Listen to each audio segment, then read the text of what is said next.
Today's episode, we're going to take a look at the Ontario Fair Housing Plan.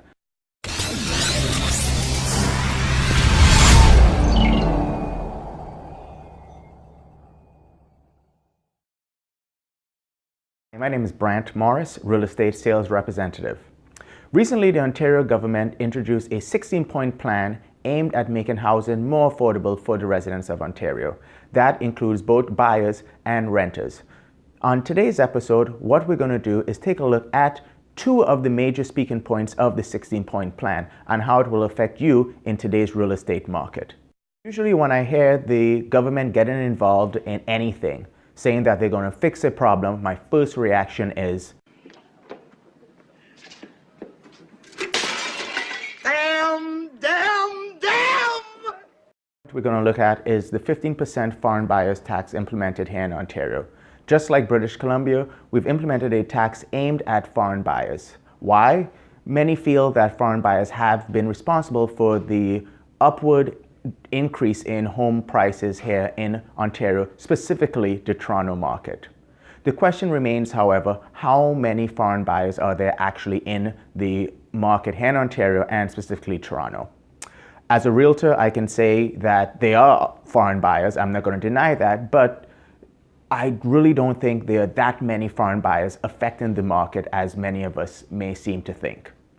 So the question lies, will this plan cool down the housing market here in Toronto? Personally, I don't believe so. Why? There's a lot of generational wealth here in Ontario, especially the Toronto market, where we found people who have owned houses over the years now have excess funds to help purchase another property, maybe an investment, or even hand money down to their children. I think that yes, it will deter some foreign buyers from coming into the market here in Ontario, but at the same time, I think that we have a vibrant and strong real estate market which will continue to thrive throughout the years. So only time will tell if this tax will work. The thing I wanted to discuss was rent control. The current rent control situation in the province of Ontario states that anything built after 1991 is exempt from rent control.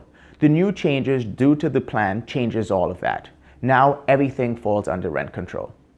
The problem is, will developers and investors continue to purchase rental properties or build rental properties moving forward? Why? It's become less profitable.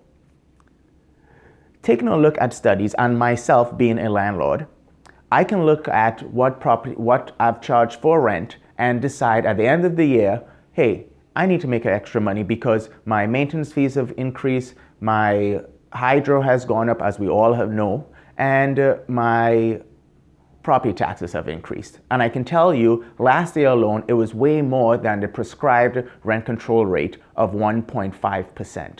So how does this look for the future? I don't think it's going to work at all. I actually think it's going to make the rental market a lot tighter, and it's going to make it tougher for renters out there. What is the incentive for someone looking to purchase rental properties or an investor now going out to build rental properties if we have such tight rent control? I understand there have been a few situations where we've heard about doubling of rents for individuals throughout the city, but those are one-offs in my experience. The market will dictate what a property is worth. And if it's not worth X, you're not going to get that at all. Now, this video is not only about critique, but I'd like to also put forward some of my suggestions in what I think would have made this plan a lot more successful. One, pertaining to the foreign buyers tax. Toronto is a global city.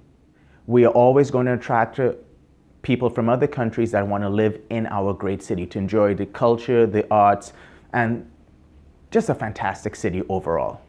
So what I would have suggested is, you know what, keep the foreign buyers tax, however, have a minimum period of time where you own a property in Toronto. May it be 3 years, 5 years, 10 years. But I don't think driving out foreign buyers is the solution whatsoever with this tax.